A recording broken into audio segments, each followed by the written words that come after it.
నమస్తే travel plus కార్యక్రమానికి స్వాగతం. Shri Gayatri tours and travels దశాబ్దాలుగా తెలుగు రాష్ట్రాల్లో కైలాస మానస సరోవర యాత్రలు నిర్వహించడంలో ప్రత్యేక స్థానాన్ని గుర్తింపును పొందిన గాయత్రి టూర్స్ అధినేత భరత్ కుమార్ గారు మనతో ఉన్నారు. వారిని అడిగి కైలాస యాత్రకు సంబంధించి పూర్తి వివరాలు తెలుసుకుందాం. నమస్కారం అండి. జీవితంలో ఒక్కసారైనా చేయాల్సిన యాత్ర అని చెప్తూ ఉంటారు కైలాస మానస సరోవర యాత్ర. అసలు యాత్ర విశిష్టత తెలియచేయరా? అమ్మ, ముఖ్యంగా ఇటు హైందవ సంస్కృతి సాంప్రదాయానికి, అదేవిధంగా ఇటు ఆధ్యాత్మిక చింతన వారందరికీ కూడా లైఫ్ టైం అచీవ్మెంట్ యాత్ర అన్నటువంటిది ఏదైనా ఉంది అంటే ఈ 12 జ్యోతిర్లింగాలు, శక్తిపీఠాలు ఇవన్నీ పూర్తయిన తర్వాత రారాజు లాంటి యాత్ర కైలాష్ మానస సరోవర యాత్ర అంటారమ్మ. సో ఇటు ఆరోగ్యము, అదేవిధంగా ఆర్థిక పరిస్థితి అన్నీ కలిసి వస్తే తప్ప యాత్ర చేయడానికి అవకాశం దొరకనటువంటిది. వీటితో పాటు ఒకప్పుడు ఇదంతా కూడా మన భౌగోళిక ప్రాంతంలో, మన భారతదేశంలో ఉన్నప్పటికీ కూడా ఇప్పుడు భౌగోళికంగా విడిపోయి టిబెట్ అంతా కూడా చైనా ప్రదేశంలో ఆకుపై ఉన్నది కాబట్టి మనం పర్మిట్, వీసాస్ అన్నీ కూడా క్యారీ చేసుకుని వెళ్ళాల్సినటువంటిది. ఎంతటి రమణీయమైనటువంటి ప్రదేశం అని చెప్తారు అంటే, ముక్కోటి దేవతలే ప్రతిరోజు నిత్యం స్నానమాచరించేటువంటి ఒక పవిత్రమైనటువంటి సరోవరము అని చెప్తూ ఆ రోజుల్లో పంచపాండవులు, అదేవిధంగా ఆదిశంకరాచార్యుల వారు వీరందరూ కూడా కొన్నిసార్లు వీరు అందరూ కూడా పరిక్రమ చేసి, అదేవిధంగా నడుచుకుంటూ వెళ్ళి మానస సరోవరంలో పుణ్యస్నానం ఆచరించి, అదేవిధంగా మనం గమనిస్తే బుద్ధుడి యొక్క తల్లి అయినటువంటి యొక్క మాయాదేవి అక్కడ పుణ్యస్నానం ఆచరించి ఒక యోగ్యమైనటువంటి ఒక సంతానం కలగాలని కోరుకుంటేనే బుద్ధుడు జన్మించాడని ఇలా ఎన్నెన్నో విశేషమైన వ్యవహారాలు చెప్తూ వస్తారు. అండ్ ముఖ్యంగా శివపార్వతుల యొక్క నివాసం, ఆవాసం కైలాసగిరి అంటారు. ప్రతి దగ్గర మనము దేవాలయానికి వెళ్ళి అందులో లింగాకారంలోనో ఇంకే రకంగానో మనం స్వామివారిని, అమ్మవారిని దర్శనం చేసుకుంటే ఒక కైలాసగిరి మాత్రం, ఒక కైలాస యాత్రలో మాత్రమే సాక్షాత్తు శివపార్వతుల్ని మనం కల్లారా చూసేటువంటి యాత్ర అని చెప్తున్నాం. ఒకరికి చెప్తే అంటే సహజంగా అది అతిశయోక్తి అంటారే కానీ కైలాస యాత్రకు వెళ్ళినటువంటి ప్రతి ఒక్కరు నేను ఈశ్వరుని దర్శనం చేసుకున్నాను, శివపార్వతులను చూశాను అన్నట్టు ఒక ఫీల్తోనే తిరిగి వస్తారే కానీ అటువంటి వాతావరణం ఎక్కడ కూడా కనపడలేదే, మాకు అక్కడికి ఏదో వెళ్ళాం మంచుకొండ అనేటువంటి వాతావరణం ఉండదు. నాకు కనపడినట్టుగా మీకు కనపడకపోవచ్చు, మీకు అనిపించినట్టుగా ఇంకోరు అనిపించకపోవచ్చు, కానీ ఆ కైలాస యాత్రలో ప్రతి ఒక్కరు ఖచ్చితంగా నేను శివపార్వతిని దర్శనం చేసుకున్నాను అనేటువంటి ఒక ఫీల్తో తిరిగి వస్తారు. ఎందుకు అనంటే కైలాస శిఖరే రమ్యే శంకరస్య శివాలయే దేవతాస్తత్ర మోదంతి తన్మే మనఃశివ సంకల్పమస్తు అని ఒక శ్లోకం చెప్తుందమ్మ మహాన్యాసంలో. సాక్షాత్తు దేవతలకే రమణీయమైనటువంటి ఒక ప్రదేశం, దేవతలే ఆనందంగా పులకరించాలనంటే వారే పరిక్రమ, అదేవిధంగా దర్శనం చేసుకోవడానికి కైలాసగిరి దగ్గరికి వచ్చి వారు ఇతను అసుర పూజితులు, దేవతలు పూజించాల్సిందే ఈశ్వరుణ్ణి, రాక్షస ప్రమాద గణలు పూజించవలసిందే. కాబట్టి అక్కడికి వెళ్తే ఒక శివపార్వతులనే కాదు, ఇటువంటి యొక్క పరివారాన్ని ఎంతో మంది మనం దర్శనం చేసుకోవచ్చు. కైలాస యాత్రలో యమద్వార పాయింట్ వరకు వెళ్ళి మనం ఆ కైలాసగిరిని చూస్తేనే అద్భుతం. అట్ ద సేమ్ టైం పరిక్రమ అనేటువంటిది చేస్తే ఇంకా లైఫ్లో అంతకంటే మించినటువంటి ఒక అచీవ్మెంట్ ఉండదు. ఒక రకంగా చెప్పాలంటే కైలాస యాత్ర కంటే ముందు, కైలాస యాత్ర తర్వాత ప్రతి ఒక్క మనిషి యొక్క లైఫ్ స్టైల్లో, వారి యొక్క పరిపక్వతలో కూడా చాలా చేంజెస్ ఉంటాయని చెప్పచ్చమ్మా. ఇంత విశిష్టత ఉంది యాత్రకు సంబంధించి, అర్హతలు ఎలా ఉంటాయి, అలాగే ఏమైనా ఫార్మాలిటీస్ ఉంటాయండి? అమ్మ, మనం ముఖ్యంగా కైలాస యాత్ర వెళ్ళాలి అని అంటే ఖచ్చితంగా మనం అర్హులము అని తెలుసుకోవడానికి మనం ఈ యొక్క 3-4 రీజన్స్ని మనం దృష్టిలో పెట్టుకోవాల్సి వస్తుంది. ఒకటి, కైలాస యాత్రకి వెళ్ళాలి అంటే మనం హై ఆల్టిట్యూడ్ ప్లేసెస్కి వెళ్తున్నాం కాబట్టి ఖచ్చితంగా బ్రీతింగ్ లాంటివి కానీ, లంగ్ ఇన్ఫెక్షన్స్ కానీ, అదేవిధంగా ఆస్తమా లాంటివి ఎటువంటివైనా సరే ఉంటే అటువంటి వారికి అక్కడ బ్రీతింగ్ సమస్యలు వచ్చే అవకాశం ఉంటుంది. కాబట్టి ఖచ్చితంగా ఇటువంటి వారిని కైలాస యాత్రకి అలౌ చేయరు. ఖచ్చితంగా మెడికల్ సర్టిఫికేట్స్లో వీటిలో ఇబ్బంది పడ్డప్పుడు మనం వెళ్ళడం సేఫ్ కాదని చెప్తారు. ఖచ్చితంగా ఎట్టి పరిస్థితుల్లో కూడా బ్రీతింగ్ ప్రాబ్లమ్స్ లేకుండా ఉంటేనే ఈ యాత్ర చేయొచ్చు. ఇంకా stunts, pacemakers, sugar, BP ఇవన్నీ నార్మల్ థింగ్స్. ఇవేవి కూడా హై ఆల్టిట్యూడ్కి సంబంధించినటువంటివి ఏవి కూడా కాదు, ఓన్లీ బ్రీతింగ్ సమస్యలు. నెంబర్ 2, ఇది ఖచ్చితంగా వ్యాలిడ్ పాస్పోర్ట్, కనీసం 1 year వ్యాలిడిటీతో మనకు పాస్పోర్ట్ ఉండాలి.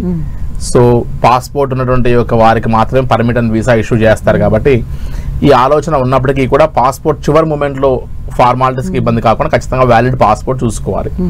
అట్ ది సేమ్ టైం మూడో విషయానికి వస్తే 70 years కంటే లోపల ఉన్న వారికి డాక్యుమెంటేషన్ ఎటువంటి మెడికల్ టెస్ట్స్ అవి లేకుండా ప్రశాంతంగా యాత్ర చేయొచ్చు. కాబట్టి ఇదంతా కూడా హై ఆల్టిట్యూడ్లో వెళ్ళడం. కైలాస యాత్రకి వెళ్ళాలి అంటే యమద్వారం వరకు వెళ్ళి దర్శనం చేసుకోవడం చాలా ఈజీయే, కానీ పరిక్రమ చేయాలి అంటే ఒక 3 days పరిక్రమ, కాస్త మన ఒళ్ళు స్ట్రెయిన్ అయ్యేటువంటి ఒక పరిస్థితి. కాబట్టి కాస్త ఓపిక ఉన్నప్పుడే ఎర్లీ స్టేజెస్లోనే యాత్ర చేస్తే అటువంటి వారు ప్రశాంతంగా యాత్రను పూర్తి చేసుకుని వస్తారు అని చెప్పచ్చమ్మా. అంటే 70 సంవత్సరాల వరకు కూడా? ఎస్ అమ్మా, సహజంగా అందరికీ ఈ 60+ తర్వాత రిటైర్ అయిపోతారు. అందరూ బరువు బాతలు పూర్తి చేసిన తర్వాత వాళ్ళకు కుదిరేది 60 సంవత్సరాలు రిటైర్మెంట్ తర్వాత. అంతకంటే ముందు ఎన్నెన్నో వ్యవహారాలు వారు బిజీ అవుతూ ఉద్యోగ వ్యవహారాలు కుదరకపోవచ్చు.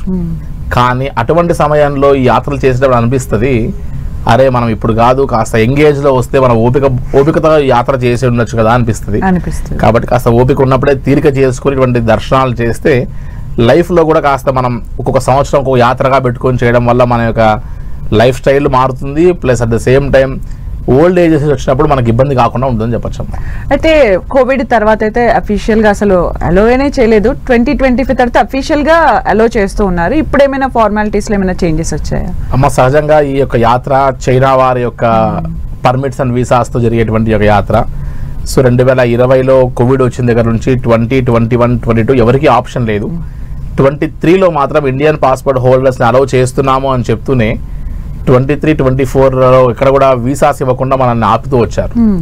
సో ఇండియన్ పాస్పోర్ట్ హోల్డర్స్ చాలా మంది ఈ యొక్క యాత్ర చేయడానికి ఆప్షన్ లేక ఒక లాస్ట్ 2 years నుంచి కూడా బయట దేశాల్లో వాళ్ళందరినీ అలౌ చేస్తూ ఇండియన్స్ని మాత్రం ఆపుతూ వచ్చారు. సో ఇప్పుడు China and India terms and conditions అన్ని కూడా కాస్త మెరుగుపడ్డాయి. కాబట్టి ఈ పొలిటికల్ అన్రెస్ట్స్ అన్ని కూడా తగ్గిపోయాయి. కాబట్టి ఇప్పుడు కైలాస యాత్రని ఈ యొక్క 2025లో అఫీషియల్గా అనౌన్స్ చేసి ఈ యొక్క యాత్రకు సంబంధించిన యొక్క ఫార్మాలిటీస్ అన్ని మొదలు పెడుతున్నారు. సో 2025కి సంబంధించినటువంటి యొక్క ఫార్మాలిటీస్లో ఈ యొక్క 70+ ఉన్నటువంటి వారికి కొద్దిగా ఏజ్ లిమిట్స్ అవి ఇవి డాక్యుమెంటేషన్ ప్రాసెస్లో కాస్త తేడాగా ఉంటుంది. కాస్త అవన్నీ కూడా ముందుగానే ఒక 3 to 4 months ముందే ఈ ప్రాసెస్ అన్ని కూడా మనం అప్లై చేసుకుని వెళ్ళాలి. కాబట్టి కాస్త 3 to 4 months ముందే మనం ప్లాన్ చేసుకుని ఈ యాత్రకు వ్యవహారం చేయాల్సి వస్తుంది. సహజంగా ఇదంతా కూడా మే నుంచి మొదలుపెట్టి అక్టోబర్ వరకు ఉన్నటువంటి యాత్ర. మంచు అంతా కూడా బాగా కరిగి మనం పరిక్రమ చేయాలని అనుకూలించేటువంటి ఒక వాతావరణం. కాబట్టి సహజంగా మే నుంచి అక్టోబర్ మధ్యలో ప్లాన్ చేస్తున్న యాత్రను ఎప్పుడైనా సరే 3 to 4 months ముందు మనం ప్లాన్ చేసుకుంటే బెటర్గా ఉంటుందమ్మా. అయితే కొంతమంది పేరెంట్స్ ఇండియాలో ఉంటారు, అబ్రాడ్లో పిల్లలు ఉంటారు, వాళ్ళందరూ కలిసి యాత్ర చేయాలి అంటే కుదురుతుందా అమ్మా? ఇక్కడ ఒక టెక్నికల్ ఇష్యూ ఏంటంటే, ముందుగా ఇండియన్ పాస్పోర్ట్ హోల్డర్స్ ఎవరైతే పేరెంట్స్ ఉంటారో కొంతమంది బయట దేశాలకు వెళ్ళి సెటిల్ అయిపోయి వారికి ఇండియన్ పాస్పోర్ట్ కాకుండా వారికి అంతా కూడా పర్మనెంట్ రెసిడెన్షియల్ ఇవన్నీ కూడా వచ్చి వారికి పిఆర్స్ అవి వచ్చి కొంతమందికి అక్కడ దేశాల యొక్క పాస్పోర్ట్ కూడా ఇష్యూ చేసి ఉంటుంది. ఎప్పుడు కూడా గుర్తుపెట్టుకోవాల్సిన విషయం ఏంటంటే, ఇండియన్ పాస్పోర్ట్ హోల్డర్స్ సంబంధించినటువంటి ఒక ఫార్మాలిటీస్ లైక్ గ్రూప్ పర్మిట్లు కానీ గ్రూప్ వీసాస్ అన్నీ కూడా మన యొక్క ఇండియన్స్కి అందరికీ ఏజెంట్ ద్వారా, అంటే వారు రావాల్సిన అవసరం లేకుండా ఏజెంట్ ద్వారా ఢిల్లీ ఎంబసీలో మనకు స్టాంపింగ్స్ అవుతాయి. వేరాజ్ మనం అదర్ దాన్ ఇండియన్ పాస్పోర్ట్ హోల్డర్స్ని చూసుకుంటే, అంటే ఈ పిల్లలు ఎవరన్నా బయట వాళ్ళు ఉన్న వాళ్ళు చూసుకుంటే, వారి పాస్పోర్ట్ ఇండియన్ పాస్పోర్ట్ హోల్డర్ అయితే వెళ్ళని గుడ్ నో ప్రాబ్లం. కానీ ఇండియన్ పాస్పోర్ట్ హోల్డర్ కాకుండా ఇతర దేశాల పాస్పోర్ట్ హోల్డర్ అయి ఉంటే వారి స్టాంపింగ్ ఢిల్లీలో కాకుండా కాఠ్మండూలో అవుతుంది, నేపాల్లో. సో వారు నేపాల్కి ముందే 5 days ముందు వెళ్ళి ఉండి వారు పాస్పోర్ట్ సబ్మిట్ చేసి ఒక 5 days లోకల్ సైట్ సీయింగ్స్ అవి చూస్తూ ఉంటే ఈలోగా ఆ స్టాంపింగ్ అంతా కూడా పూర్తి అయిన తర్వాత మనం ఏ రోజైతే హైదరాబాద్ నుంచి లక్నో నుంచి నేపాల్ గంజ్ అనే పాయింట్కి వెళ్తామో అక్కడికి వీళ్ళు క్లబ్ కావచ్చు. లేదంటే పేరెంట్స్ కూడా వాళ్ళతో పాటు కాఠ్మండు వెళ్ళి నేపాల్లో కాఠ్మండు లాంటి దగ్గర ప్లేసెస్ చూసుకుంటూ ఎప్పుడైతే గ్రూప్ అంతా కూడా నేపాల్ గంజ్ వస్తుందో అక్కడ కూడా క్లబ్ చేయడం జరుగుతుంది.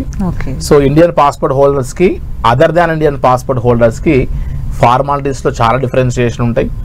ఇండియన్ పాస్పోర్ట్ హోల్డర్స్ని అదేవిధంగా అదర్ దాన్ ఇండియన్ పాస్పోర్ట్ హోల్డర్స్లో ఫేర్స్ కూడా కంపేర్ చేస్తే మనకు ఆల్మోస్ట్ ఒక $1,000 కూడా కాస్త ఎక్కువయ్యే అవకాశం కూడా ఉంటుంది. కాబట్టి ముందుగానే జాగ్రత్తగా ప్లాన్ చేసుకుని వెళ్ళవలసి వస్తుందమ్మా. బేసికల్గా స్టేట్ టు స్టేటే ఫుడ్కి ఇబ్బంది పడుతూ ఉంటారు. అలాంటిది చైనా, నేపాల్ అలాంటి ప్లేసెస్కి వెళ్తే ఫుడ్ విషయంలో చాలా ఇబ్బంది పడతారు, అది కూడా ఏజ్ వైజ్ చూస్తే.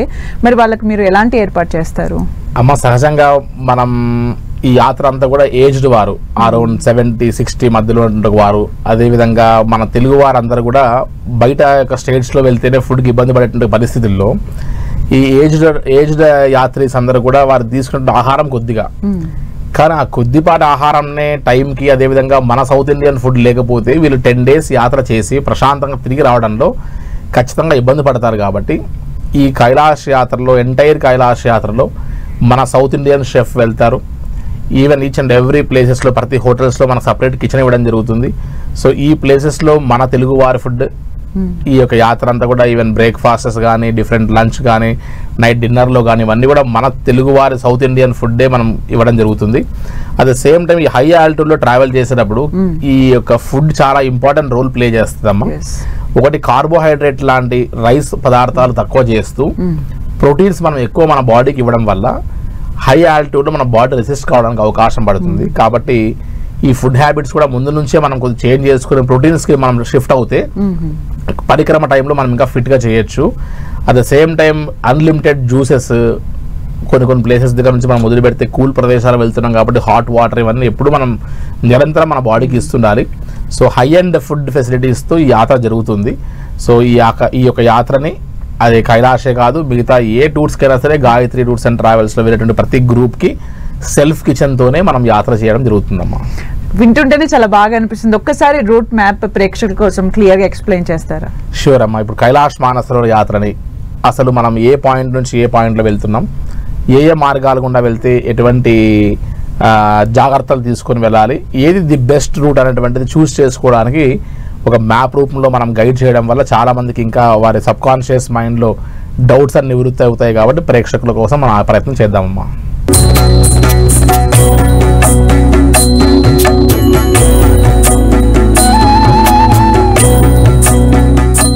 ఇప్పుడు మనం కైలాష్ మానసరోవర్ యాత్ర అసలు ఏ మార్గం గుండా చేయొచ్చు, ఏ మార్గం మనం ఎంచుకుంటే మన యాత్ర సాఫీగా సాగుతుందో, సురక్షితంగా వెళ్ళి తక్కువ టైంలో మనం యాత్రను ముగించుకొని ఆ సాటిస్ఫాక్షన్ పొందొచ్చు చూస్తున్నాం.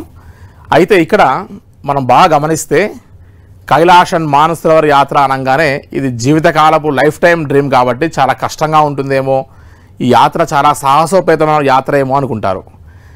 ఈ కైలాష్ మానసరోవర్ యాత్రలో కేవలం శ్వాస సంబంధించినటువంటి ఒక సమస్య తప్ప, బ్రీతింగ్ ప్రాబ్లమ్స్ తప్ప, హై ఆల్టిట్యూడ్కి వెళ్తున్నాం కాబట్టి లంగ్స్ మనకు ఎక్స్పాండ్ అవి ఉండడమే మెయిన్ థింగ్ తప్ప ఇక్కడ ఎక్కడ కూడా కొండలు, లోయలు, అటువంటి రిస్కీ షాట్స్ ఎక్కడ కూడా ఈ యాత్రలో లేవు. ఇప్పుడు ఒకసారి మనం ఈ యొక్క రూట్ మ్యాప్లోకి వెళ్ళగలిగితే కైలాష్ అండ్ మానసరోవర్ యాత్రని ఒకటి రోడ్డు మార్గం గుండా, రెండవది బై హెలికాప్టర్ మార్గం గుండా చేయొచ్చు. ఒకసారి ముందుగా రోడ్డు మార్గం గుండా ఒకసారి మనం చూస్తే హైదరాబాద్ నుండి మనం కాఠ్మండు వెళ్ళి కాఠ్మండు అనేటువంటి ఒక పాయింట్ నుంచి మొదలు పెడితే తిరిగి కీరోంగ్, సాగా, అదేవిధంగా మానసరోవర్ దగ్గర రావడానికి, ఇక్కడ నుండి యమద్వార్, అదేవిధంగా కైలాష్ వెళ్ళి అక్కడ పరిక్రమ చేయడానికి మనకు కాఠ్మండు నుంచి కాఠ్మండు వరకు మనకు 14 రోజుల సమయం పడుతుంది. సో 14 రోజుల సమయము కాఠ్మండు టు కాఠ్మండు కేవలం కైలాష్కి మాత్రమే.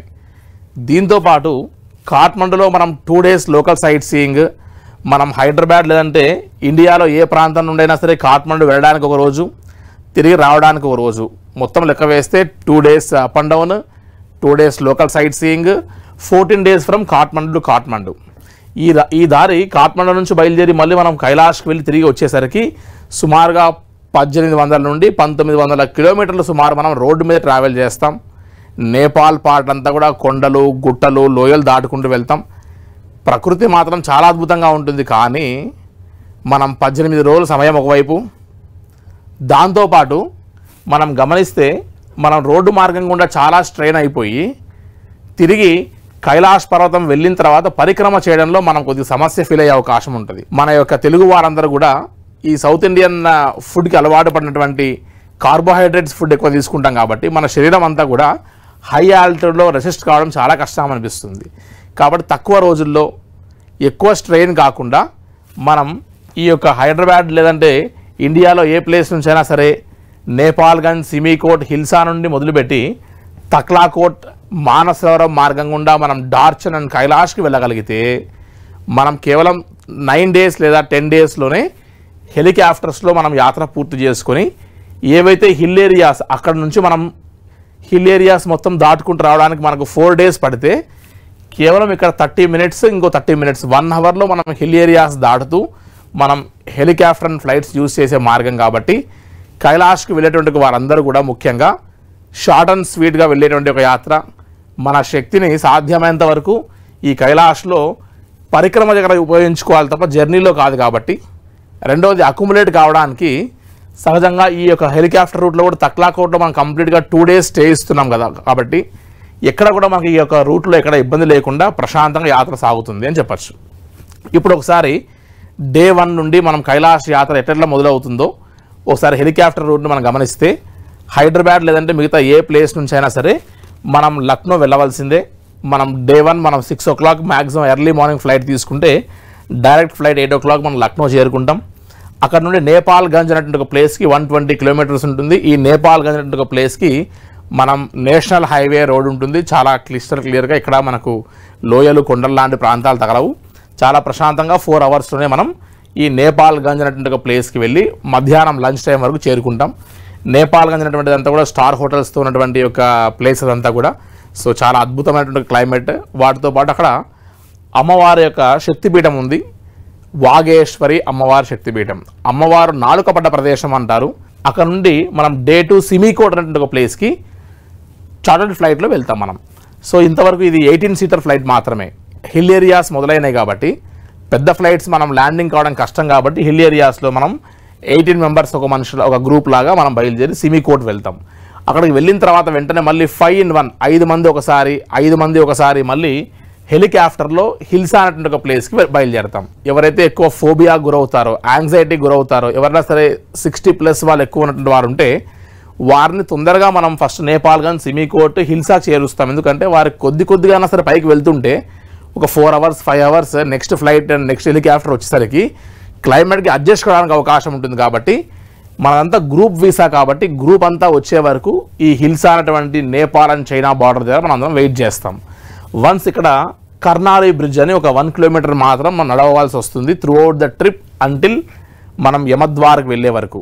సో ఆ 1 kilometer మాత్రం మనం వాక్ చేసి చైనా ఇమిగ్రేషన్ ఫార్మాలిటీస్ అని కూడా పూర్తి చేసుకొని ఇక్కడ నుండి మనం ఎక్కడికి ముందు ఫర్దర్ జర్నీ చేస్తున్నా సరే మనదంతా కూడా బై రోడ్డు మార్గం గుండానే ఉంటుంది తప్ప ఈ హిల్సా అనే ఒక ప్లేస్ దాటిన తర్వాత ఇదంతా నో ఫ్లైట్ జోన్. ఎవరు వెళ్ళినా హెలికాప్టర్లో మనం కైలాష్ వరకు వెళ్ళగలుగుతాం అనేటువంటి ఒక భ్రమలో మాత్రం ఉండకుండా ఇంతవరకు మాత్రమే ఫ్లైట్ జర్నీ అని మాత్రం గుర్తుంచుకోవాలి. మనం సేఫ్గా ఈ యొక్క ప్లేస్కి వచ్చేసాం చైనా ఇమిగ్రేషన్ ఫార్మాలిటీస్ కోసం. సో తక్లాకోట్ అనేటువంటి ఒక ప్లేస్కి వెళ్తాం మనం డే 2 ఈవినింగ్ వరకు. తక్లాకోట్ అనేటువంటి ఒక ప్లేస్కి వెళ్ళంగానే హై ఆల్టిట్యూడ్ మనం మ్యాక్సిమం రీచ్ అయినట్టే. మనం ఎంత ప్రశాంతంగా మనలో మనం ట్రావెల్ చేస్తున్నాం అనేటువంటి దాన్ని బట్టి అట్ ది సేమ్ టైం ప్రాణాయామము, బ్రీతింగ్ ఎక్సర్సైజెస్, అదేవిధంగా శాంభవి ముద్ర అని ఈ 2 కంటిని 3వ కంటి మీద కాన్సన్ట్రేట్ చేసేటువంటి ఒక ఆసనము ముద్ర, అదేవిధంగా ఎవరితో మాట్లాడకుండా క్లోజ్డ్ మౌత్తో చేసేటువంటి ఒక వాకింగ్ ఈ 3-4 months నుంచి మనం ప్రాక్టీస్ చేసేటువంటిది ఇక్కడ సహకరిస్తూ వస్తుంది. సో ఇక్కడ హై ఆల్టిట్యూడ్కి వెళ్ళిన తర్వాత మన బాడీ అడ్జస్ట్ అవ్వాలి, అక్యుములేట్ అవ్వాలి. మనం ఆ యొక్క క్లైమేట్కి, ఆ వాతావరణానికి అడ్జస్ట్ కావడానికి మనం కంప్లీట్గా ఇంకో డే 3 కూడా ఇక్కడే రెస్ట్ తీసుకుంటాం. తక్లాకోట్ అనేటువంటిది చాలా పెద్ద ప్లేస్, చైనీస్ మార్కెట్ అవి చూడొచ్చు మనం. సో డే 3 కూడా నైట్ హాల్ట్ చేసిన తర్వాత మనం డే 4 ఇక్కడ నుండి బయలుదేరి ఇంకొక 4 hours డ్రైవ్లో మనం మానస సరోవరకు వెళ్ళిపోతాం. ఈ మానస సరోవరం వెళ్ళే కంటే ముందే మనకు ఒక 1/2 hour డిస్టెన్స్ ముందు మనకి ఇక్కడ గమనిస్తే రాక్షస్థల్ అని రావణాసుడు తపస్సు చేసినటువంటి ఒక సరస్సు.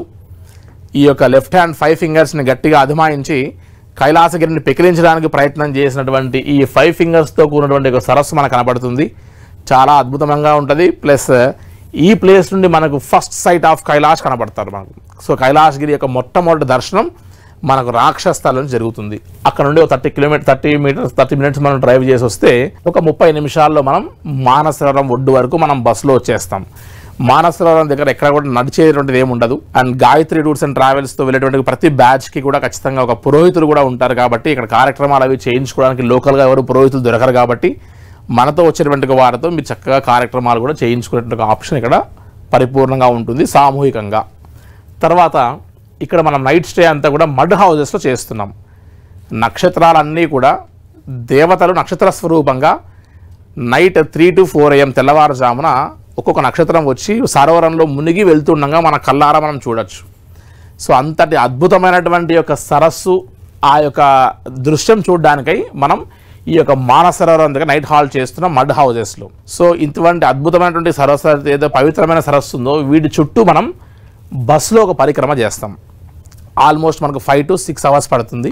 ఎక్కడైతే మనకు ఈశ్వరుడు నీళ్లు అభిషేకం చేస్తే పానమట్టం అంతా కూడా ఉత్తరం వైపు ఉంటుందో అలాగే ఇక్కడ కూడా నార్త్ ప్లేస్లో దగ్గర మనం క్రిస్టల్ క్లియర్ వాటర్ని మనం బాటిల్స్లో పట్టుకొని సెల్లో టేప్స్తో ప్యాక్ చేసి మనం తీసుకొని తిరిగి మనం ప్యాక్ చేసుకొని ఈ యొక్క హోటల్స్కి వచ్చేస్తాం, మడ్ హౌజెస్కి.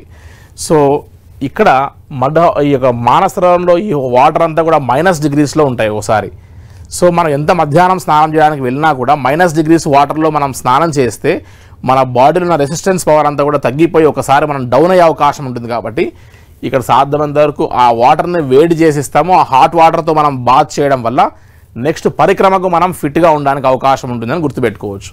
నెక్స్ట్ మనం డే 5 ఇక్కడ నుండి బయలుదేరి డార్చన్ అనేటువంటి ఒక పాయింట్కి వస్తాం. ఈ డార్చన్ అనేటువంటి ఒక పాయింట్ అంతా కూడా చాలా ప్రశాంతమైనటువంటి ఒక ఏరియా.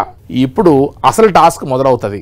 ఏంటది అంటే మనం పరిక్రమ చుట్టూ చేయాలా వద్దా, మనం కైలాసగిరి చుట్టూ పరిక్రమ చేసేటువంటి యొక్క ఓపిక మన బాడీకి ఉందా లేదా అనేటువంటిది ఈ యొక్క తక్లాకోట్ మానసరోవరంలో ఉన్నటువంటి ఎక్స్పీరియన్సెస్ని బట్టి మనం డిసైడ్ అవుతాం ఇక్కడ.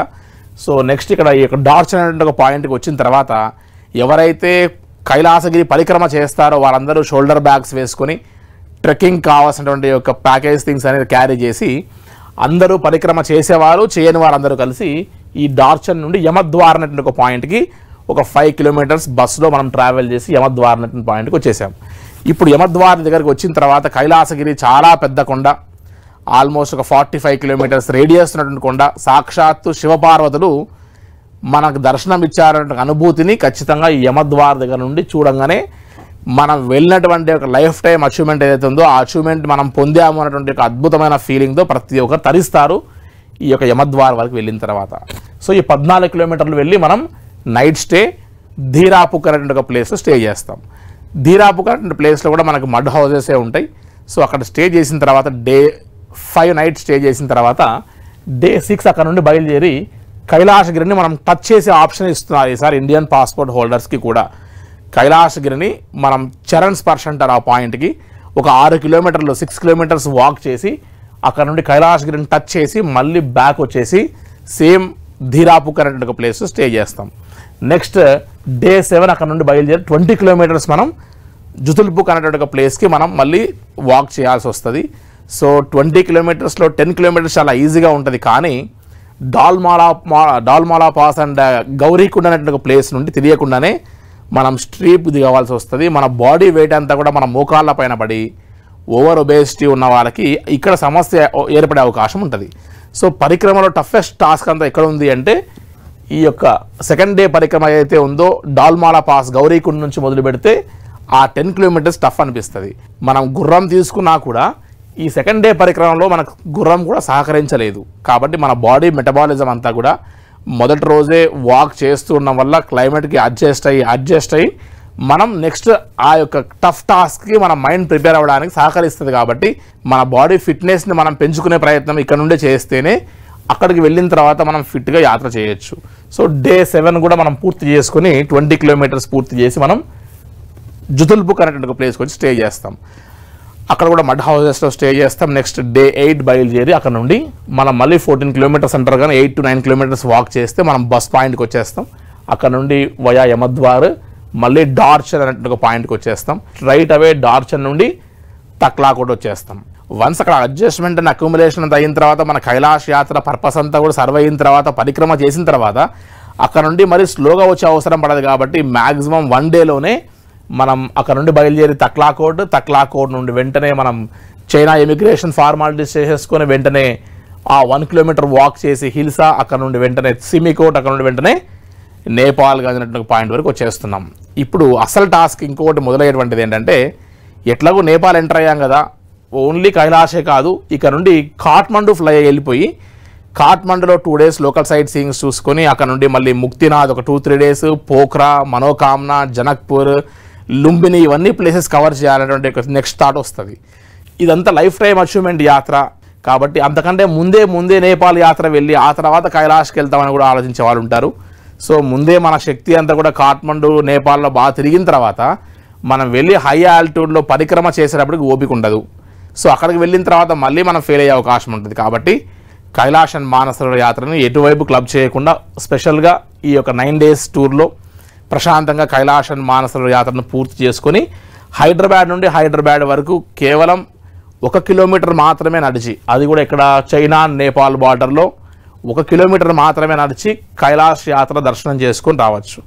పరిక్రమ చేస్తేనే మనం నడవడము, పరిక్రమ చేయడం లేదనుకుంటే మాత్రం మనం నడిచింది ఎంతవరకు, కేవలం 1 కిలోమీటర్ వరకు మాత్రమే. 2 కాళ్ళు లేనివారు వీల్ చైర్లో కూడా వెళ్ళి కైలాస మానస యాత్ర దర్శనం చేసుకుని వచ్చేటువంటి అద్భుతమైనటువంటి ఏకైక మార్గం వయా లక్నో నేపాల్గంజ్ నుండి హెలికాప్టర్ రూట్లో వెళ్ళేటువంటి ఒక యాత్ర అని చెప్పచ్చు.